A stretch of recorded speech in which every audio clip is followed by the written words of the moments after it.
Thank you for tuning in to Local SEO today. Don't forget to subscribe and share this episode. Joining me today is the owner of Contrast UX Studio. He helps businesses get great results for sales and conversions with his cutting edge design and storytelling. Thanks for joining me today, Sagi. Hey, thank you so much for having me, man. It's going to be fun because we had a great conversation not too long ago, and Yes. I was a part of your podcast. So now we're just uh, paying Yeah. it forward, right? Yeah, So yeah, I love that. I love that. And I guess by the time this comes out, your episode will be out as well. So people can just enjoy like these two episodes, which I guess, will have like different kind of content in them, but still a lot of value. So double exactly, it's value. it's all about perspectives, and I Right. feel now I would love to shine the spotlight on you to share and tell the listeners about a little bit about yourself, who you are, what you do, how you got to where you are today. Sure, man. Sure. Thank you. And I'll try to make it as short as possible. I came up as a UX designer, as a UI UX designer. Some people call it product designer. Basically, it all started when I wanted to go into graphic design, and it was 14 years ago. And I was working in sales just at the beginning of my career. Here in Israel, after we have 3 years of the army, so you have to go to the army. And after that, what most people do is after the army, they go and take a long break. Like they work a bit. And then after that, they fly out, usually to Southeast Asia or to South America. And we travel. We just travel. We see the world a bit, experience different cultures. And then we come back. And then we then only decide what we want to do. So when the rest of the world is at 18 years old, they start their way in college and everything. We actually start that at about age 23, 24. Only at age 24 did I actually like start thinking, okay, like I guess I'll study design. I always drew. I was kind of like this guy who draws the school yearbooks and stuff. And so what I did is I wanted to get into graphic design, but a lot of people told me there's no money in graphic design, man. And I was like, okay, so I'll test the waters. And so before I got into graphic design school, I said I just announced on my sales job that I'm leaving. Took a 30-day notice, like obviously to leave the job. And in those 30 days, I studied graphic design in my parents' basement where I lived. So it was kind of like that first time that I did something that later I would see I'm doing again and again in my career and as an entrepreneur. And I bet you've done it too, which is called commit first, carry out later.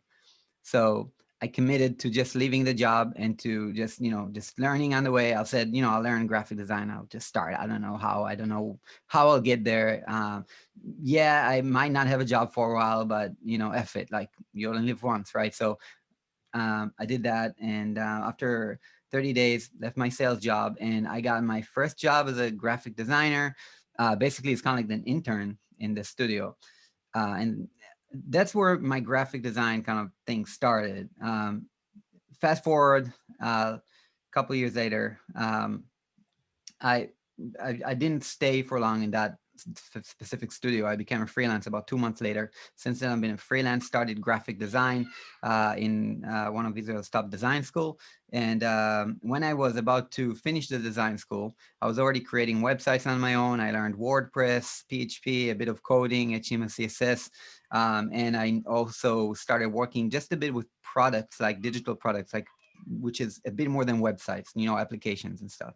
And that's when I finished design school with already 5 years of experience, kind of, like I already knew what I was doing, right? And I finished school. And while the rest of my people in college were just finishing their degree and have no experience and nobody in the market wants them, I was already getting a lot of job offers. So that was a great thing for me. The only thing is I was happy as a freelance. And what I did is I launched a blog. I launched an Israeli blog for design. Um, so that was 2011. And then that became Israel's most popular design blog, which is one of my main businesses today. So 2011 got my first offer from Fiverr.com as the first designer at Fiverr.com. The blog made that happen. So to anybody who's like out there thinking, maybe I should create a personal brand, I don't know if to blog or to create content. Well, heck yes, obviously create content because you never know who's listening to that content. Apparently at Fiverr.com, and back then a small startup with only a few millions of users, just there were only 30 people, very small, the north of Israel. And they just, somebody there saw me and like some one of my content pieces, and they said, okay, let's get Sagi in here for an interview. And I became the first designer at Fiverr.com in the company. After that, I started my own startup. I said, okay, I want to do my own thing. And I joined a few partners. We formed our own startup. And then after that, we got accepted to Upwest Labs, which is an accelerator for startups at Silicon Valley. So, it's funny, but it's always like that where the people that the founders from my startup, they found me as well online, where I produce content about my work on some kind of platform called Dribble. And and so again, content got me there, right? And met me with those people. And after that, we just had an amazing ride doing the startup world, being in Silicon Valley, driving every morning to the office at Palo Alto. Every morning, also, if a mentor came from Google, from Facebook, like from different kind of companies, that was great. And then 8 months later, we were already back in Israel, and we got acquired by another company called SimilarWeb. Um, and we just started working there at key roles. I became design director at SimilarWeb. Some people, if you come from the SEO or marketing world, you might know this company, but if you don't worry about it. And SimilarWeb also, we were just 50 people when I started, but 2.5 years later, we were already 350 people, and the growth was massive. And I already was managing 7 designers in the whole operation of the design company. Um, and in that phase, I started another blog, a design blog, international one this time. Pixel Perfect, my Israeli design blog, took off, already had sponsors. And then I launched another blog, an international one.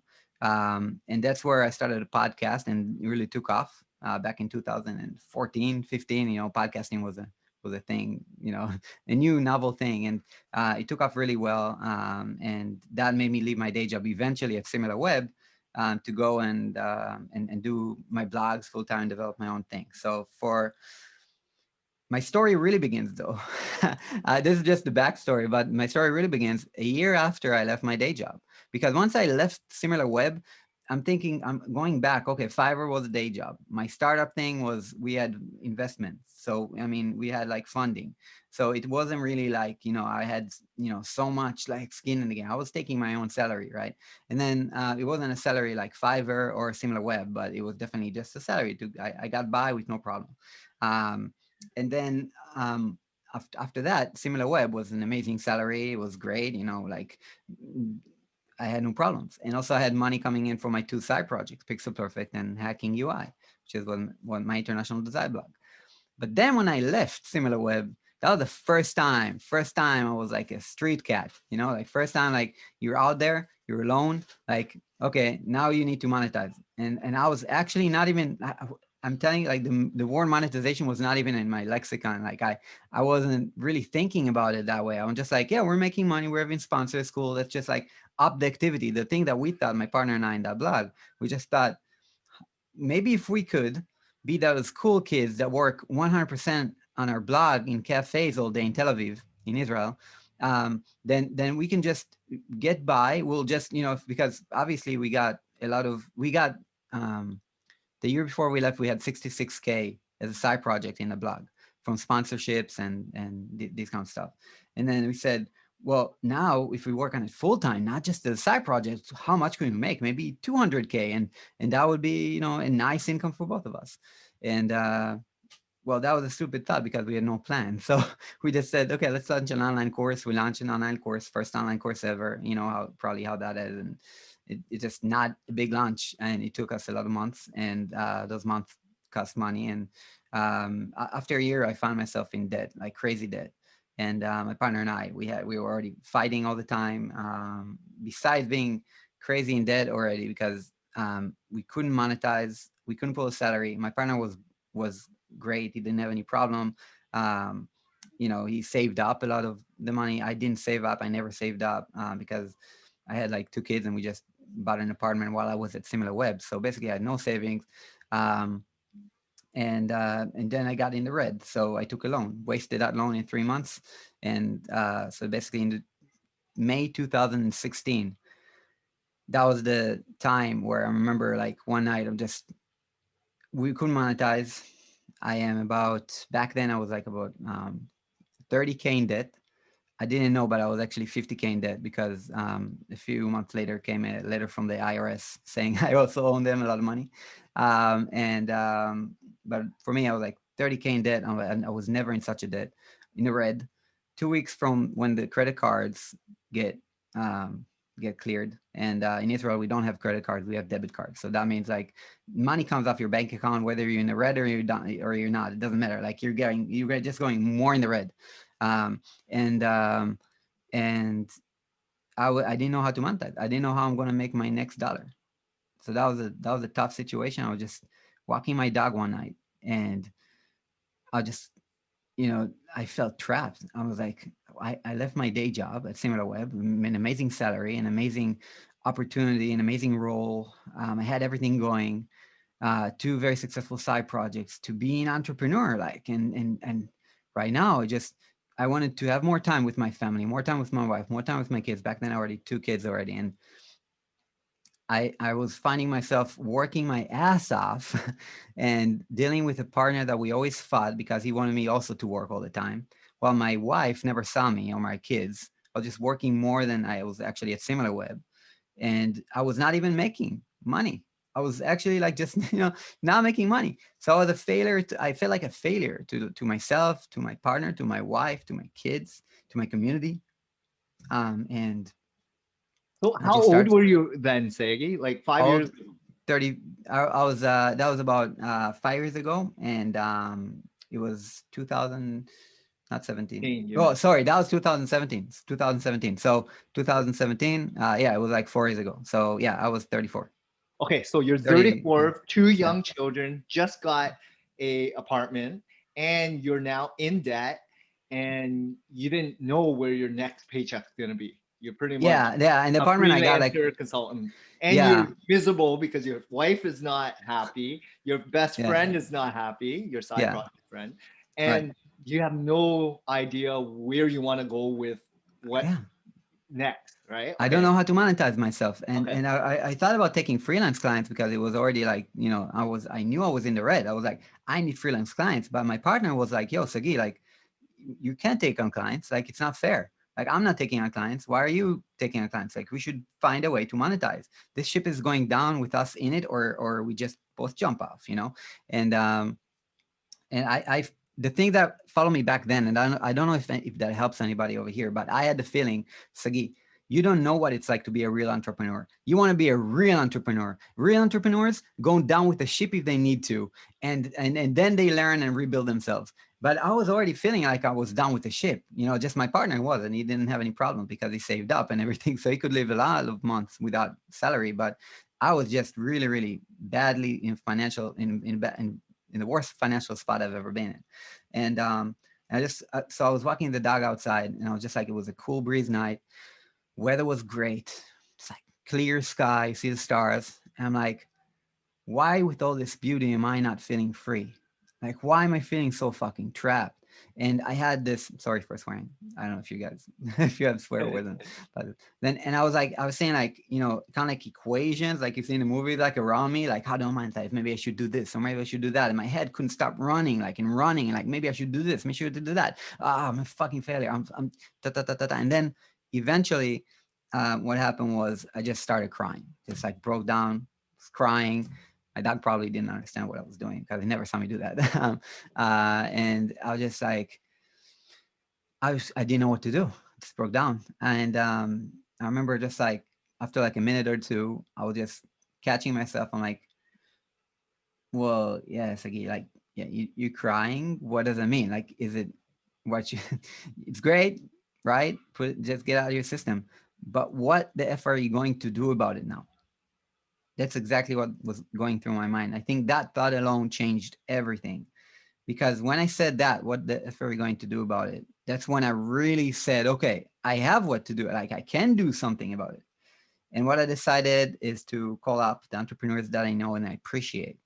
And I'm sorry, I'm just going on a tangent, like, just talking so much, but I hope it's okay. Yeah, no, Just this getting is started. great. All right. Um, And then I called up a few entrepreneurs. Amongst them is Jason Zook. I don't know if you know him. Is like he has a huge community. He was also kind of like he built a business, was in debt and got out of debt, everything like that.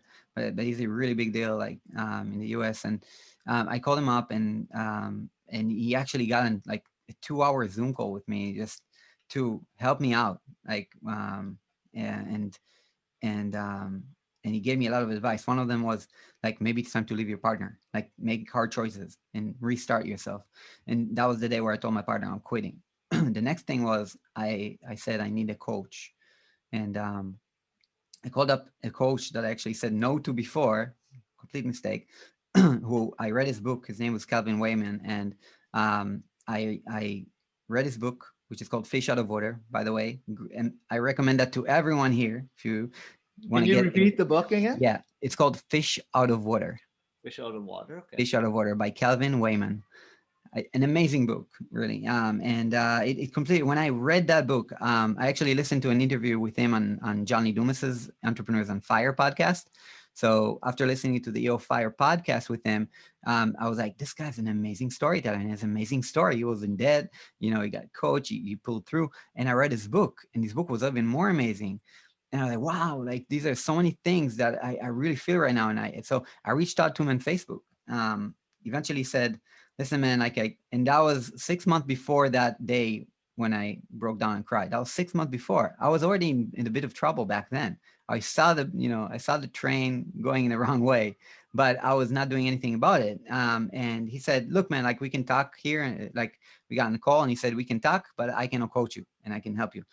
But back then I wasn't ready for it. I said, and this guy, he cost a lot of money, and like thousands of dollars. And I never took a coach before. So I consulted with some of my family and my friends, including my partner. And everybody was like, well, is he a real coach? Like, is he a certified coach? Does he have like how many people has he coached before? He wants a lot of money. Do you know that like does he even know what Israel finances are like? Like, can he really help you? And also, like, in Israel, you can get someone from just like a fraction of that price. And this guy would not sit with you over like Skype or Zoom. This guy would actually sit with you in coffee house here in Israel, just meet with you face to face for like an hour and a half. And Calvin sessions were like just half an hour every week. And I was like, you guys are probably right. My gut feeling said it's a problem. Like, I need to take Calvin on. My gut feeling, but my mind and everything that was fed were just like, this is completely wrong. Just don't do it. It doesn't make any rational sense. So I told Calvin no. 6 months later, I'm finding myself calling Calvin again. And I'm like, Calvin, listen, man, like, I really need your help. I have no money to pay you, actually. I'm actually like right now in crazy debt. But I just really, I don't know what to say. And Calvin was like, remember when I told you my process will double? And I said, yes. So my process have doubled. And right now we can talk, but it won't help you. I can coach you. So it's your choice. And that was very cold. That was very cold. And I was like, what? Like, I mean, like Jason just gave me 2 hours, like, free. Like, um, and I'm not saying like Kelvin probably would have helped me with 2 hours, but you know what? Like he said, if you really want help, you need guidance, man. And so I said, yes, I did it again. I committed first without knowing how I'm going to pull it through. It was money I didn't have. I was already in red, and I paid thousands of dollars to Kelvin and flew him out to Israel. And Kelvin came here to Israel, and that's when we started my journey. That was about 4 years ago now, May 2017, or yeah, end of May 2017. That was when my story really started. I think that's when my epiphany, happened. And yeah, I don't know if you want to stop here for a second or. Oh yeah, like this is great. Like, and this is good in terms of perspective, right? And your journey is everything. It's your life story. And to give you all the listeners a perspective, like people in Israel, people like everyone else, they have different ways to get to what they feel as an entrepreneur or a business owner. You've had a great career. You had great ability to have a job, find a good, stable job. And not only that, you were able to travel, which is abundance of choice, Yeah, right? Coming yeah, from the ability to have choice, to have freedom, money to then going in the red, at least a lot of people has, an idea of what it's like. If you had the ability to earn a lot to then go to zero, that's when you really feel like you have the ability to earn again, right? You could Yeah. easily go back and work at Silicon Valley. You could easily get another job. But you at that point, maybe now you can share it with the audience numbers, like what did you do to overcome that? And how was the mentor? How was Calvin? And really like what does it look like today for you? Yeah. I mean, so you're totally right. And I remember I did the math. One of the things that I said was maybe I should just leave this entrepreneurship thing back then and just get a job. Like if I get a job, I can get probably like, it would be nice. So I can start from like, let's say 30K Israeli, which is about like, let's say about like if I get like 10K a month, that would not even begin to cover my debt because I was spending a lot of money every month as well with like two kids and in each both of them were in private, like we're small, very small. They were like 3 years old and 1 year old. And so they're like in private daycares and that costs like just another mortgage here in Israel. And so we are spending so much money in my family household and I was just not prepared for that. So I said, even if I get a job, it's going to take me years to get out of this shithole that I'm in right now and I don't want a job, I don't like, so yeah, so Calvin was the last resort, kind of like hiring a coach, right? I hired like the big cannons, like, and I said, if that doesn't work, and I paid all those thousands of dollars, at least I know, and that followed me. That's something that at least I had in my, like, now I'm going to follow my gut feeling. And at least I live a life of, I rather live a life of oh wells than what ifs. And that's something that I said, like, what if I don't hire Calvin? Because I had that what if when I first didn't hire him. I had that for 6 months. And then I was in the red. Am I gonna have that what if all my rest of my life? When I maybe have to get a day job and have to pay debt like crazy, and I'm gonna live in like a miserable life for a couple of years? Or am I gonna say, oh well, it just didn't work out, but at least I know I tried. And that's what I did. And so when I flew him out, and I remember we met in Tel Aviv, and it was like a hot day in May. Sorry, very hot here in May already, crazy hot. And we sat down in a coffee shop below my office, and we just like kind of like talked, got to know each other. And after that, we just went up to the office. We sat at this like office that I rented, and very small office, just the light barely coming in through the glass. Very like we kept the light off just to cool down a bit, and he's like, okay, Sagi, like, so let's start. Let's build your vision. And I'm like, vision? What?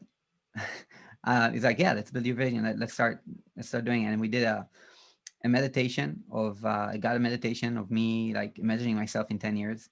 And then after that, we did a vision for 2 years.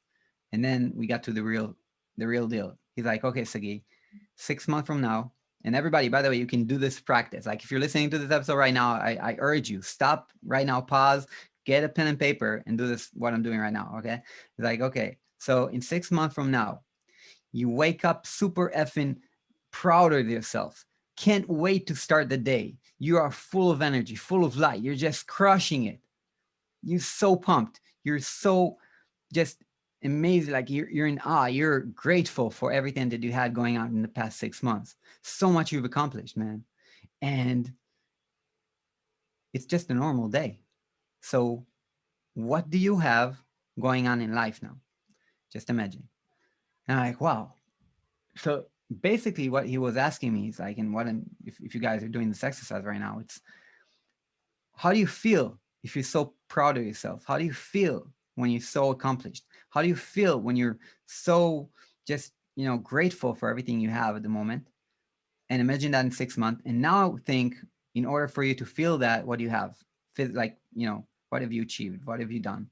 And I started writing down like the things that I just imagined. If you guys are writing it right now, just write it down. Just write it down in bullets.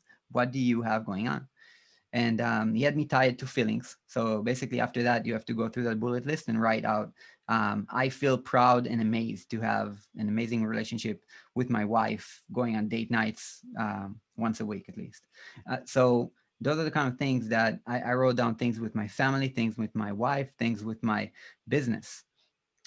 and you have to be super accurate with numbers.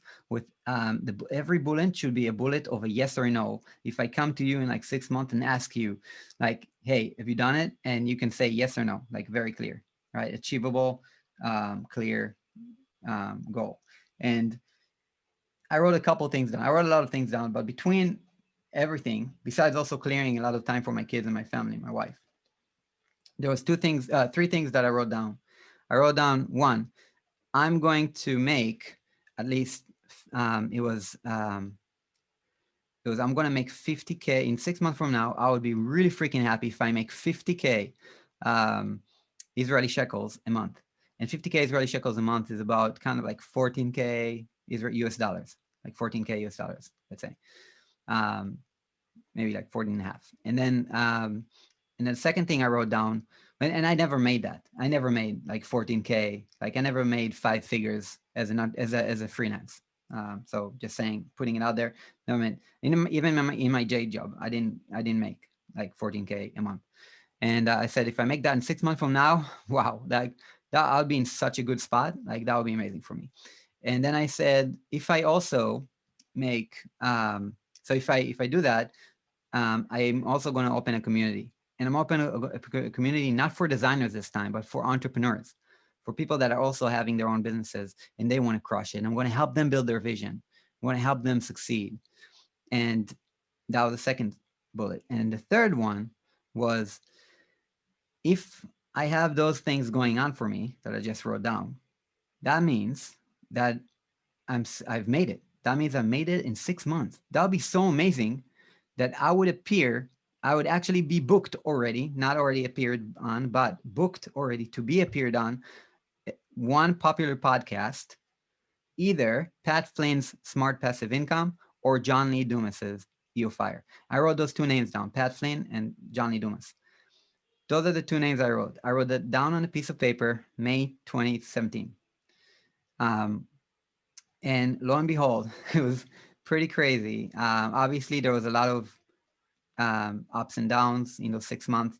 But at the first month already, the thing that happened is I reached 55,000 Israeli shekels, which is about like 16K in 1 month. In the same month we started working.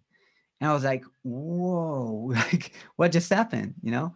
And then I said, okay, if I just reached that much, I just crossed the goal. How about if I double it? And what I did is, do you know the story with Jim Carrey and the check? No.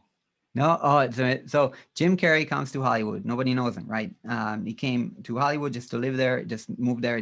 Nobody knows him. He's not famous. He's not even like, he's not working as an actor. Like nobody knows who he is, but he says, I want to be an actor. I want to be famous. And what he did is, I think it was, I don't remember exactly the exact year, something like 1988 or something like that. He wrote himself a check for about like 6 to 8 years, something like that. And it was a $10 million check. Now I'm saying Jim Carrey totally broke, writing a $10 million check to himself and put it in his wallet and wrote it for 1994 for acting services rendered. He put it in his wallet and walked around all these years with a check in his wallet. And every day he used to go up to the hills and just sit on his car and just like imagine and visualize himself as a successful actor that everybody wants to work with. Now 1994 comes along. Jim Carrey closed the part at Ace Ventura and signed Dumb and Dumber. Just made 10 million, exactly 10 million at the time of 1994 that he wrote the check to. Crazy story, right? Yeah, it's crazy. It's crazy. It's just, and it's totally 100% real. And so what if I write myself a check for like 5 months, because already like a month passed, I made like that much, I upped my goal. Like, what if I make 100K Israeli shekels? For me, that was like, I never even dreamt of, I never knew anybody who made 100K in 1 month. I was like, I don't care if it's like Nito or Bruto. Like, I just want to make like, just have invoices for 100K. But what I did is I wrote myself a check for 100K Israeli shekels, which is about like 28 to 30K USD. I wrote it down, and I put it on my fridge. I just put the check up on the fridge. I wrote it for the 1st of the 1st, 2018, just put it on the fridge. I forgot it. Other magnets covered it with time, like other papers, my kids' drawings. Like I didn't even look at it. The first, sorry, that was the second of the first, 2018. And my wife is going through my invoicing software, just saying like, well, because we need to have invoices, and she kind of helped me with that. And she's in the living room, and I'm just fixing myself something to in the kitchen. And she's like, Sagi, you better come here. I think there's like a bug with your software or something. I'm like, why? Well, it says you made over 100K Israeli shekels in December. And I remember just like snatched the check off my fridge, and I ran to her with the check, and I'm putting the check up in front of the screen, and I'm looking at it, and I'm like, holy shit. I haven't looked at this check like since I put it there, basically. And it's like, and it just said I made like 100, like 100K, 800, something like that. I was like, just the right 100K Israeli shekels. And that was just 6 months after I wrote that, just, started that vision. And that was the first part. When that happened, I said two things. One, now this means I got to achieve the other two things that I wrote down. And I started the community. And the community back then was called Mindful and Ruthless, just because getting Calvin to the coach in the first time, I had to be mindful of my time and mindful of what other people are saying, but ruthless with my gut feeling. And I wasn't.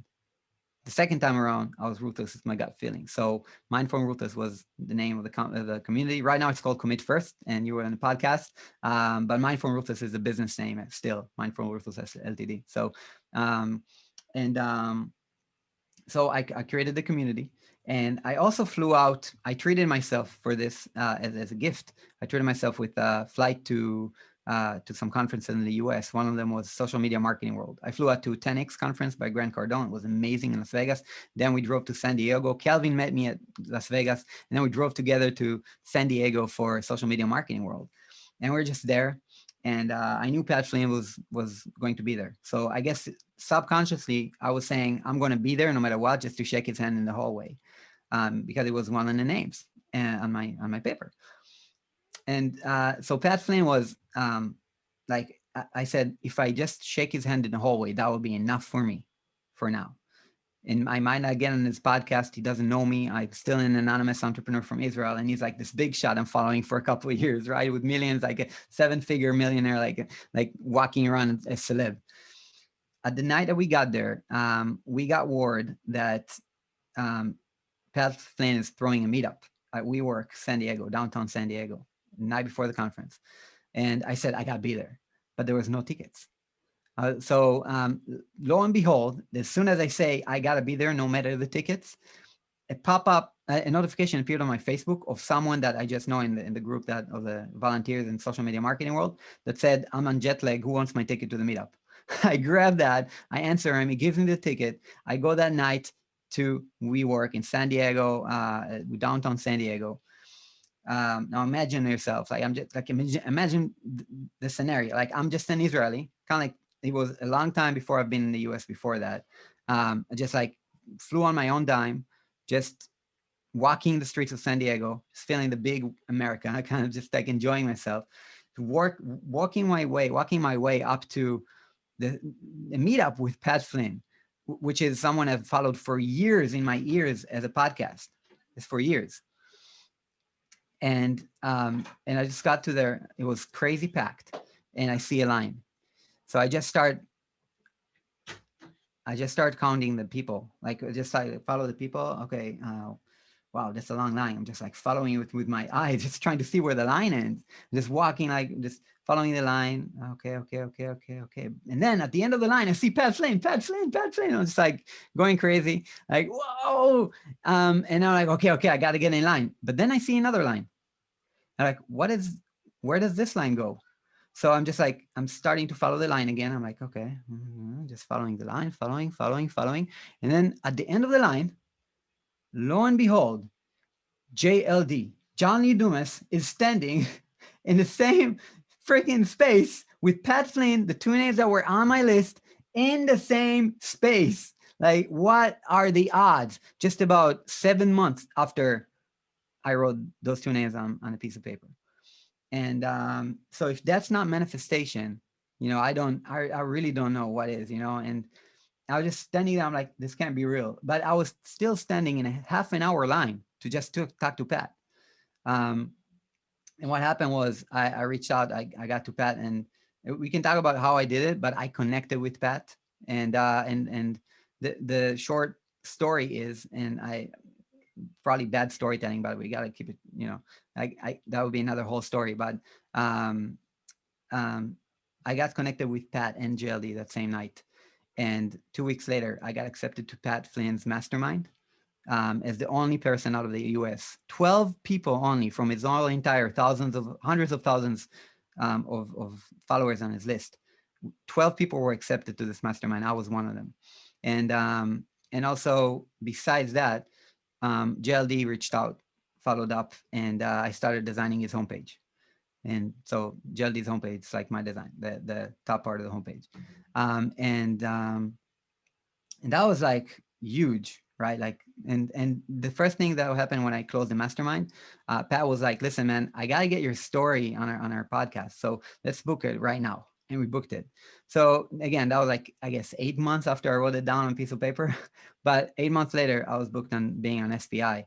That episode happened only, I think, in July or something like that, if I remember correctly, like that 2018. But I was booked, and that was what I wrote on a piece of paper. I wanted to be booked on the podcast, not specifically already been appeared on the podcast, but booked.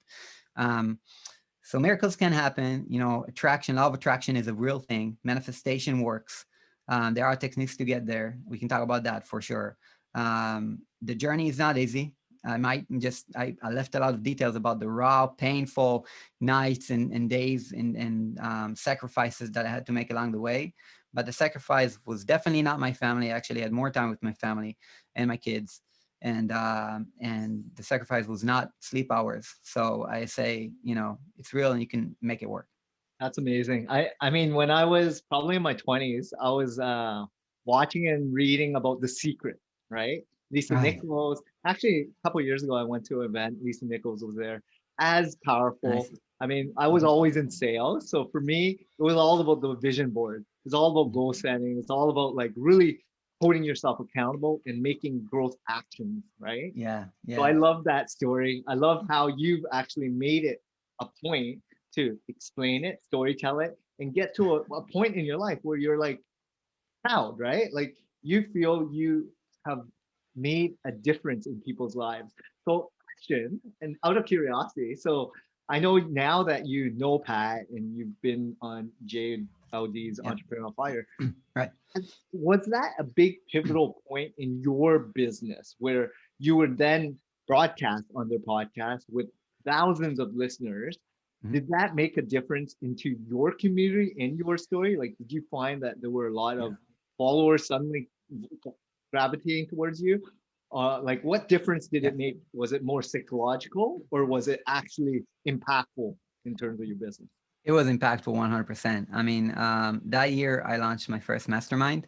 I brought in like, and exactly kind of like I wrote it in my vision that I'm not just going to open a community for the sake of community. I'm going to open a community to help other entrepreneurs build their vision and succeed and crush it in their lives. And so what I did is I launched a mastermind. I had 10 people in for a year long mastermind. And it was just amazing. Some of those people kept working with me later as one-on-one. But so that already launched off the back of that single podcast episode. I prepared a lot in order for that to make it happen. I actually even prepared a plan B, which was a design course. I actually, on Pat's episode, I also mentioned, oh, by the way, I have a design course for any like designers out there. And that also got like a nice launch on the design course. But not so major. I mean, I wouldn't say like, I don't remember exactly the numbers. I guess less than 10K for that launch, not something major. But the mastermind was a big thing for me. Also numbers wise, also, and the thing about that like Pat's episode, first of all, it went really well because that story resonates with people. I know it resonates with people. I mean, because I knew it would have resonated with me when I was back then in my situation, and it gave so much inspiration to people that it became one of the top three episodes of 2018 for Pat. I saw it actually in the numbers on iTunes later, and then after that, I had people like someone asked for a selfie in a conference in Florida. Like, are you the guy on Pat's Flynn? Like, yes. Can I have a selfie? I'm like, holy shit! Like that. That's how much impact it has. Another person in a mastermind I was a part of. I'm still part of in London by Chris Tucker, Upreneur.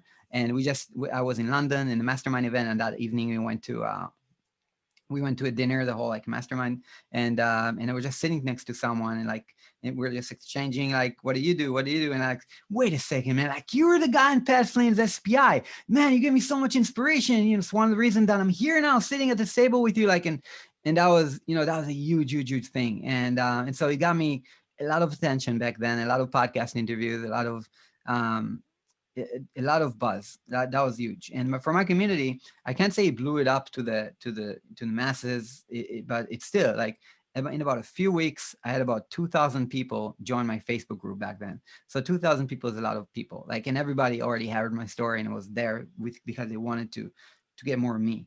So I can say, yes, being on those kind of podcasts is huge.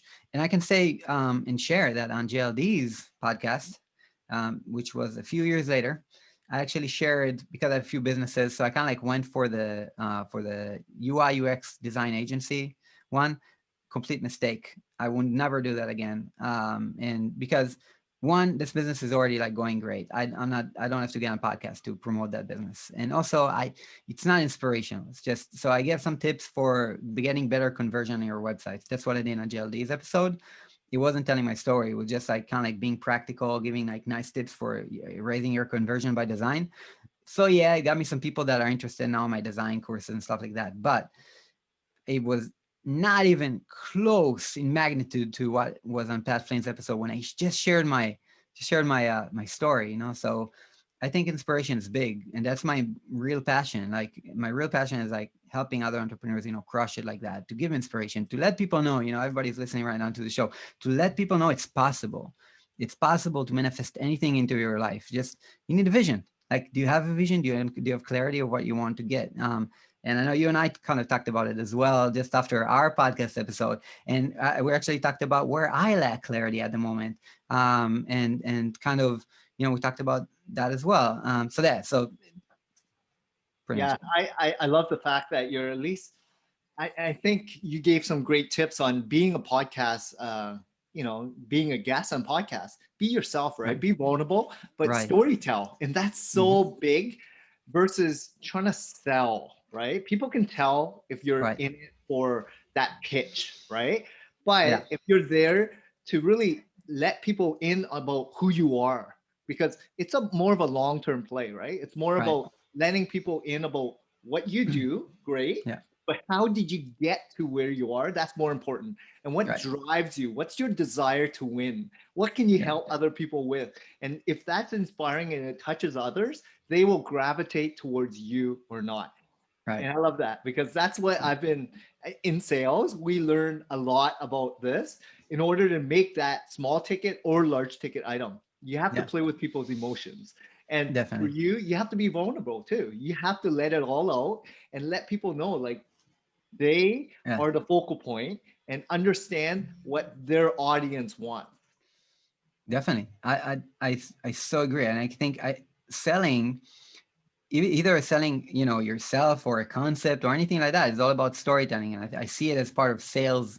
Like, if you have a business, you got to sell. Like, your business will live or die by its sales. And storytelling is a huge part of it. Like, so just a big tip to anyone out there, right? Like, involve it in if you have a pitch deck, or you're selling to potential clients. Obviously, we used to just talk about what we did and this is the way we work and everything like that. Just add a personal story for each chapter heading in your sales pitch, and you'll see how much of a difference that makes. Totally. Conversion rates, Yeah. people want to connect with people like them. Yeah. Exactly. They feel like you're being utmost just vulnerable and being Yeah. authentic, right? Because you can't lie about your story, your journey, right? So Right. be Right. vulnerable, let people in on it. Yeah. They'll probably gravitate towards like either liking you or not, right? Right. And it's okay because at least you're gonna attract the right type of tribe, people that Exactly. actually connect and understand what you're going through. So I love Yeah. that. Um, Definitely. Couple questions here. Sure. So, are you still with Calvin in terms of mentorship? Oh no, I mean Calvin, like we haven't worked like as a coach for years, but we're just now really good friends. Like I kept in touch with Calvin. Like um, we're actually like really helping each other out. Like I'm just on phone calls. He's one of my I can't say really best friends because we don't see each other, you know, but he's one of my best friends. You know, it's just one of the few people in the world that when I have a bad day, I call up, like really. And the same for him. Like he calls me as well. We hold each other accountable. I can say that, you know, in the past couple of years, I've generated, you know, I've built a very nice business.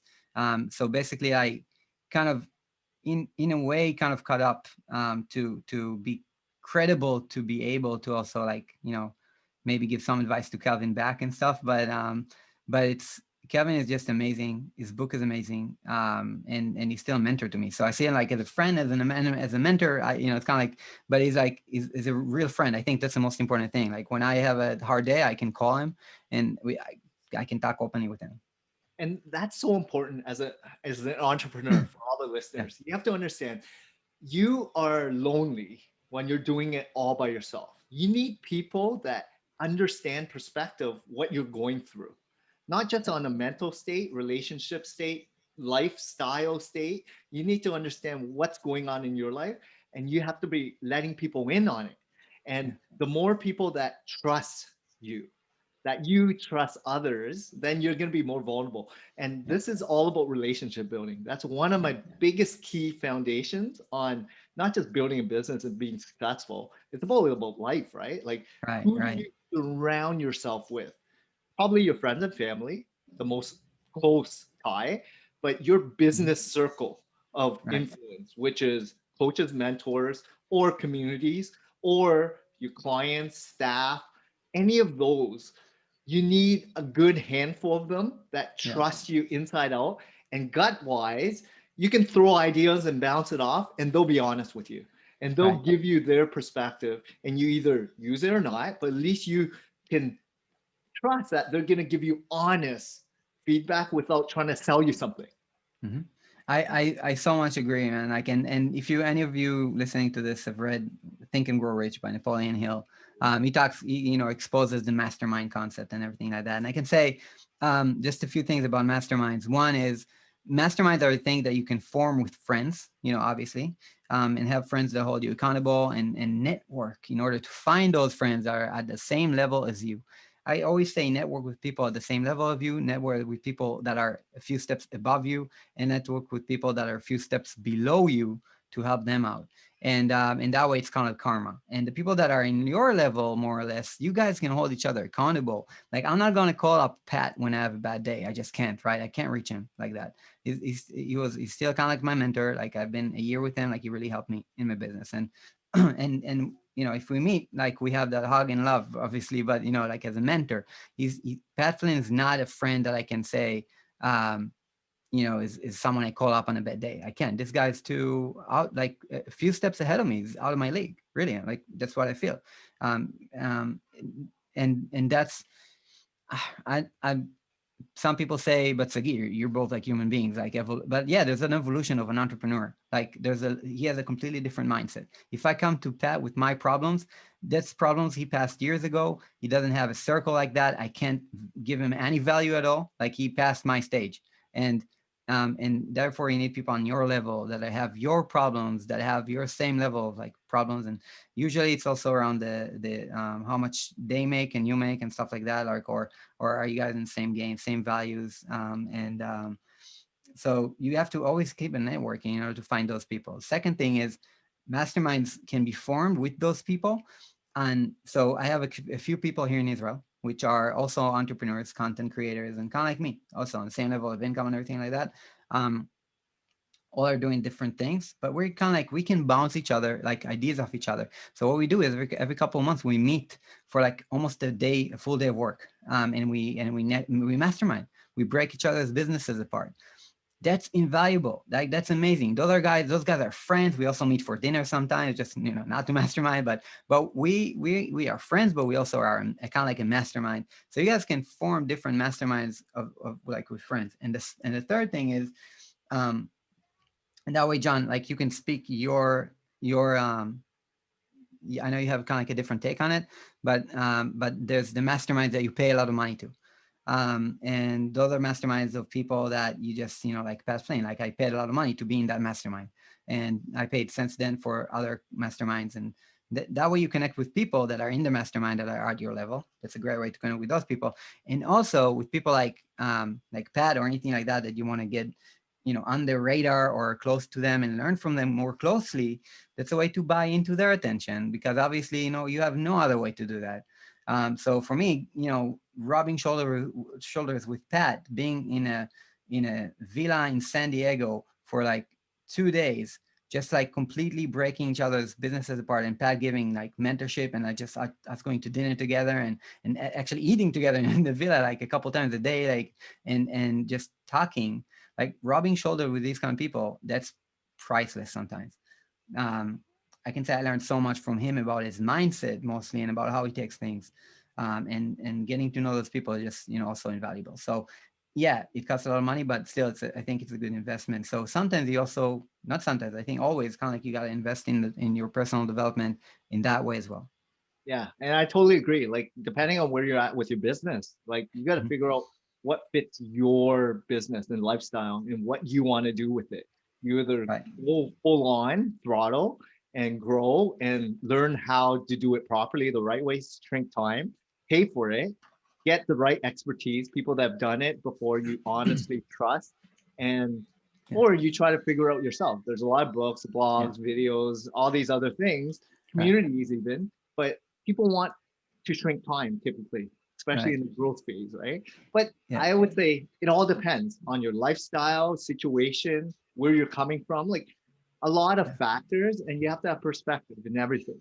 But Mhm. enjoy the ride, right? Like have Yeah. fun along the way. I'm always smiling because Yeah, that's what I love about you, man. Like you're always smiling. That's so amazing. I love that about you. Like well, you just, it, yeah. it's short. Life is short, right? And Yeah. if you don't, like you mentioned, you don't wake up like it's your perfect day every Mhm. day. Like I feel I'm so grateful to be living in Western society. Like we're Right. already that fraction of 5% of the world live in Western hemisphere or Western cultures, right? Yeah. Yeah. That is already being grateful. And then having Yeah. food and shelter, that is like foundation. And then everything else, having choice. How many Yeah. people have choice? That Right. is already like Crazy.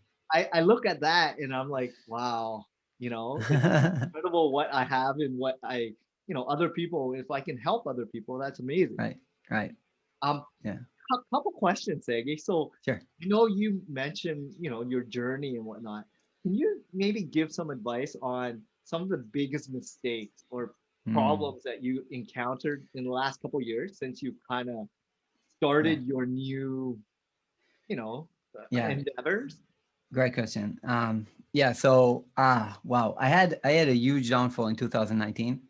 Um, so a couple of things. First, when you have a vision and you work with manifestation, just be real, because I mean, just be aware that whatever you ask for, it's kind of like there's a genie out there saying your wish is my command, and your wishes can sometimes not take into consideration other parts of your life and business that can be a problem if you so what I had is I wanted to launch something in 2019, beginning in 2019, and I I planned by the end of 2018 to leave all my design clients, like everything that kind of gave me some like extra cash flow, because I said I have the mastermind, it's good enough, and if and I can always launch another, like I get another client if I want, design client, and I already had my courses running, online courses in Pixel Perfect.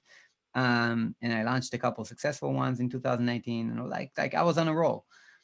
So I had a vision to have left all my clients by 2011, by December 2018. So what happened is like life just gave me those clients, losing those clients. It's not that I had a choice about it. Just like one startup that I worked with, they didn't get the extra funding round they wanted to, so they stopped their activity. That was like my biggest client. So it's like, okay, goodbye. And then like there was another client that it just things didn't work out. They hired the designer that I put in them, like they went behind my back and hired her, instead of like going through me. which was kind of like a nasty move, but you know, whatever, it's business. Um, so what happened was I would find myself with no clients at the end of 2018. So I was like, okay, well, you know, it might not happen the way I wanted to, but it happened. So I'm with no clients right now. The only thing I have in my mastermind, and I don't have time to launch any courses in Pixel Perfect right now, my Israeli blog, because I'm working on this next launch in 2019. And I worked on this launch of some kind of program I had in mind. Um, but you know what? Like, I was not a right face to launch that program. It wasn't fitting. The offer wasn't there 100%. It was a hybrid kind of program involving coaching and online course, and it was too out there. Like, it wasn't really like the best thing that I could do, you know. And in February, I tried launching it. I did a webinar to launch it. The people that showed up to the webinar were okay, but you know, nobody buy. Like, I had like 200 people on the webinar, not even one person purchased. I was like, what? Like, not even one, not even one. And the follow up of that webinar, one person purchased. So I'm like, okay, at least one person purchased, fine. Then I said, okay, next week I'm going to do another webinar. I'm going to make the webinar better. I'm going to launch it again. Next week I'm doing the webinar. I changed the offer just a bit. Nobody's buying. Nobody, not even one person. I'm like, holy shit. Like, I'm in February right now. All of my expenses now, which I didn't kind of plan on it. I didn't plan on failing, you know? And what happened was I was again finding myself in the freaking red. My expenses were already about 30K a month in my business. And when you grow your business to bigger numbers, your expenses rise as well. And so, but my income was not enough. My income was not like at the level that I needed to be. So I found myself in the red again, but crazy in the red. And also that month before, just maybe because I wasn't giving it enough attention, I had a couple people from my mastermind drop. And so I lost a couple people from my mastermind, and none of my clients didn't launch anything in Pixel Perfect. And so I just completely was just in the red again. And I was like, oh my God. Now it's like completely different sums of money. It's in my company. It's not my personal account, but hey, this is an amazingly crazy amount of, of expenses that I have to cover now. And I got to make that next expenses next month. How am I going to do that? I don't have anything to launch. And I can launch another course on Pixel Perfect. I was like, okay, maybe I'll do that. And so I planned on doing that. But I was just like completely like, I'm saying level of, I had a kind of like mini depression back then. I was like, it can't be happening all over again, you know, and I lost all my confidence. I was like, I can't, like, I never failed at launching something, an online course, you know, like, and all of a sudden I completely flopped. And I was like, what if I fail now in my next course? Like, I work another month for this launch. I work my ass off, and then I launch, and then nothing happened. Crickets again. What will happen? Um, I'm going to go, like, I can't go even more in the red than that. That means I'm bankrupt. Like, this is crazy bad. And although all throughout this, like every week I had the call with my mastermind, and I have to coach people. I'm like, I'm in the worst possible state as an entrepreneur right now, and I'm coaching people on how to crush it. I felt so fake again. I felt again like a failure, you know, like all these feelings came back to me. Back then I had another business coach that helped me.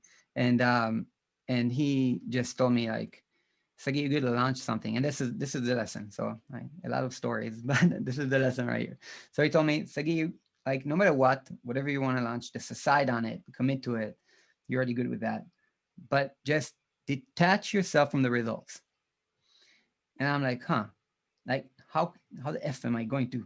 I really like it. So like, how am I supposed to detach myself from the results, man? I just had a complete flop. I have no self-confidence right now. I don't know how to like. If I launch this thing, I was so confident I'm going to launch and crush it right now, and it completely flopped on me. How am I going to actually know that, or to have the confidence to launch and detach myself from the results? Those results are going to be if I go bankrupt or actually like continue my business. And he's like, well, you're in enough trouble already. Just detach yourself from the results, man. Just launch, do your best work. And that's what I did. I focused all my energy on not detaching to any results. And I just did my best to focus on my actions. And I launched another program. Funny enough, it was a program for Israeli designers to elevate their income and get more money. Where I said, this is the first time I'm actually going to have like an Israeli program teaching about the vision method and everything like that. And that completely killed it. I killed it with this launch. I saved my business. And I remember just saying afterwards, I'm like, I'm so happy I detached from the results, because the results only brought me stress. Right. And then, That's your goals, right? It's always yeah, financial. People always looking at like revenue, sales power. But if right, you actually do things for value add, right? You listen to your audience member. You listen to your community. You listen to the people who resonate with you, who are reading your blogs, and you ask them exactly what is it that you need now? What is it that you want? Listen, ask, deliver, right? It's right, sales right. 101, but when you're in it, it's so stressful. I get it. Right, right. I mean, yeah. And it was also kind of like the first time I'm not teaching about design, but more kind of like a mentorship for designers. And in Israel, I didn't know how people would accept that and everything.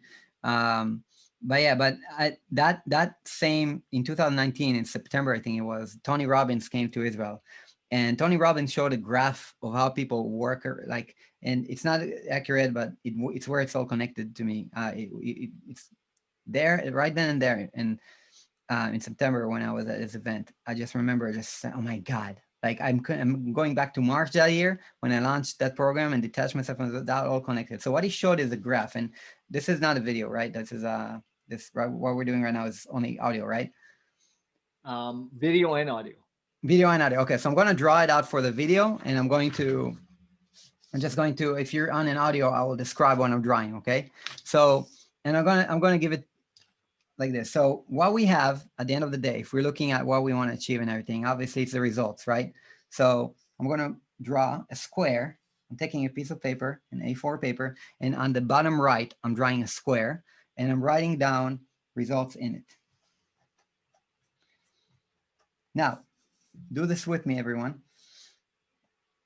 What I'm doing now is I'm drawing another square connected to the results right above it. And I'm going to show it here. I'm going to switch my camera for a second, so it's a camera that doesn't have an autofocus. You can see it. Okay, cool. See the results? Yep. Okay. The results come from what? Audio actions. Exactly. All right. So I'm writing now in that connected square actions. So what we have, and we understand now, is that our actions drive our results, right? That's the connection. It's like a, just very, very easy example. So imagine now two squares being connected by a line. One says actions, the other one says results. Now, what drives our actions? So now I'm drawing another square, connecting it to the square that says actions. And in that square right now, what should we write? What creates our actions? Mindset, a lot of strategy, a lot of, Yes, ambitions, ambitions. Yeah. right? So it's kind of like the mindset and strategy kind of like together, right? It's ambitions. So ambitions. Some can say goals, some can say your vision, right? So ambitions. So right now we have a square that says ambitions that's connected to a square that says actions that connected to a square that says results. So we know that our ambitions drive our actions. We know that our actions drive our results. Now, the thing about it is this, the funny thing about it is this. Our results, whatever happens, right? We want to get on a bike. We want to ride a bike. We just talked about it before. So we want to ride a bike, and we just so we get on a bike, right? So we have the ambition to ride a bike with no help wheels, and then we get on the bike and we start riding. That's the action, right? And then we can either succeed or fail. That would be the result, right?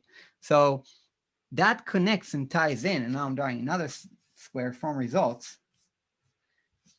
That connects right directly to, what do you say, John? The goal. Our results connect to our self-esteem. Self-esteem. Okay. Self-esteem, right? Yeah, So I'm writing it down, self-esteem. So what we have is this. We have our ambitions drive our actions. We have our actions drive our results. We have our results, those derive our self-esteem. And the self-esteem links back directly to our ambitions. It's a closed loop, Closed loop. What we have right now is a closed loop, everyone. It's one square saying ambitions, connected to a square that says actions, connected to a square that says results, connected to a square that says self-esteem, connecting back to the first square that says ambitions. It's a closed loop. And what we understand is this: most people in life have poor ambitions. By that, they have poor actions. By that, they have poor results, even poorer than their actions. And by that, they have poor self-esteem, connecting back and lowering their ambitions to even achieve anything next time. And most people, we understand, and some people are very successful. They have high ambitions.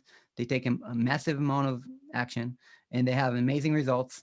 And then they get a high self-esteem, connecting back to higher their ambitions. So what we understand from this is nobody is actually on a plateau, and everybody's either on the way down or on the way up with their self-confidence in life. And the funny thing is this: so if this is a closed loop and everybody's on it, and everybody's on a way up or on a way down, what happened to me in 2019 was I was on a roll. I had very high ambitions, and I had a massive amount of action, and I took a massive amount of action, and then I launched my thing, but it flopped. I really didn't get any results, bad results. So that connected that, even if I had low ambitions, had low actions, and then had low results, at least I wouldn't have really hurt my self-confidence. But that really blew my self-confidence away, because I was in a positive loop, like going back and forth on a positive loop, crushing it again and again and again since mid 2017 with my vision, meeting Pat Flynn, getting in a mastermind, building my business, 6 figures, like multiple 6 figures, everything was great. And then all of a sudden, boom, my results blew up in my face for reasons that I cannot understand, at least back then. And what happened was my self-esteem got crushed. And so basically what my coach said is, Sagi, just detach yourself from the results. And I was like, well, how can I do that? It's so tied into my thing here, to my life. But that's what Tony Robbins was drawing this square. And when he was drawing it, I was like, holy shit, I get it now. And that's what my coach asked me to do. And my coach, by the way, back then was called Mark Bowness. He's also, like, I should definitely plug him in as well. He's an amazing fellow. And he's from Australia. So what I did is right now I'm just killing the lines between results and everything around them, right? I'm just like, I scratched those lines and I'm creating a short loop between my actions and my self-esteem. So what we have now is a short loop, and that's the way to create real entrepreneurial success. So what we have is this: we have a square saying ambitions, connected to a square that says actions, connected to a square which doesn't say results, it says self-esteem. And self-esteem is connected back to your ambitions. And that way, if you derive all your self-esteem from your actions, the things that you can control, right? Because you can't control the results. Results may or may not happen. COVID hit. COVID, killed a lot of businesses. So if we derive our self-esteem from our results, we would be on a very, like, some way or another, we're going to get hit. But if we don't, if we derive all our self-esteem from our actions, we are on a roll that cannot be breakable. We are unbreakable.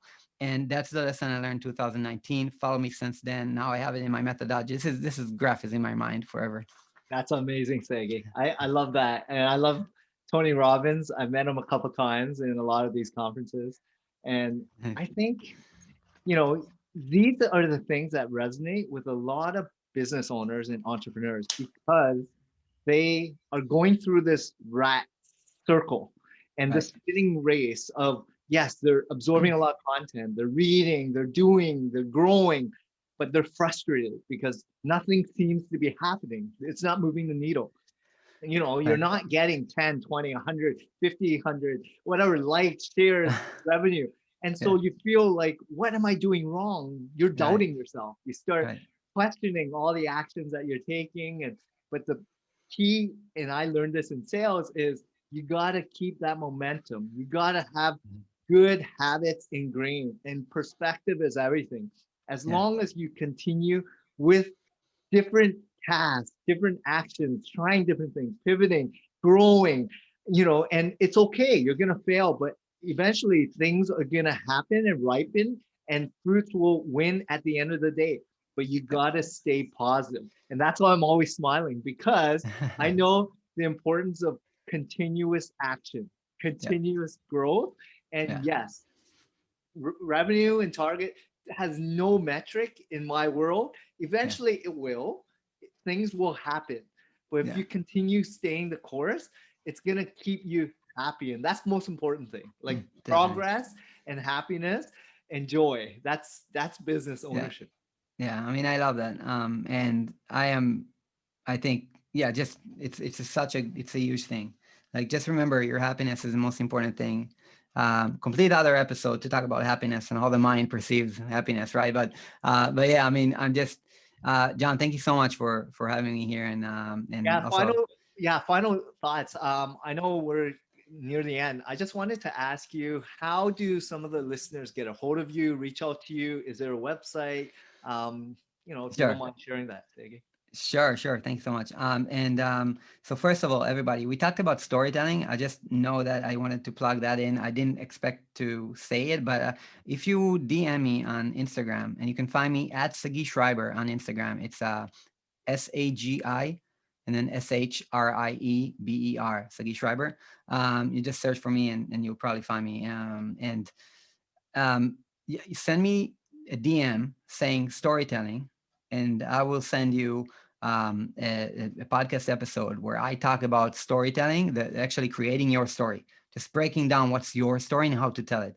So that's completely free, like on me, just, enjoy. Um, Second thing is, if you want the vision, you can DM me on Instagram vision, and I'll send you the exact spreadsheet tool, the framework that I use up until today to create my vision, my 6 month vision. And that's, again, not connected to any funnel or anything. I'm just actually going to send you the actual tool that I use, a link to a spreadsheet that you can copy and work with by yourself. So completely free, just send me the DM vision. So those are the two things. And I just would love to connect with everybody also. So on Instagram and on YouTube. Probably Clubhouse, but who knows how long Clubhouse is going to be here for. But I'm also on Clubhouse at Sagi Shrieber, on Instagram, and on YouTube. Just search for Commit First or Sagi Shrieber. You'll probably find me. And I also have a YouTube channel, so be sure to also check out the YouTube. Amazing, Sagi. I had a lot of fun having this conversation. You John, thank you so much, man. great insight. Storytelling was great. I loved it. I loved how you met, you know, the Yeah. Max, the John Lee Dumas. I mean, your story's great. So thanks a lot, Sagi. I'm gonna put you in the Thank you, show John. notes. And again, thanks for all the listeners who joined us today. Thank you. Thank you, guys.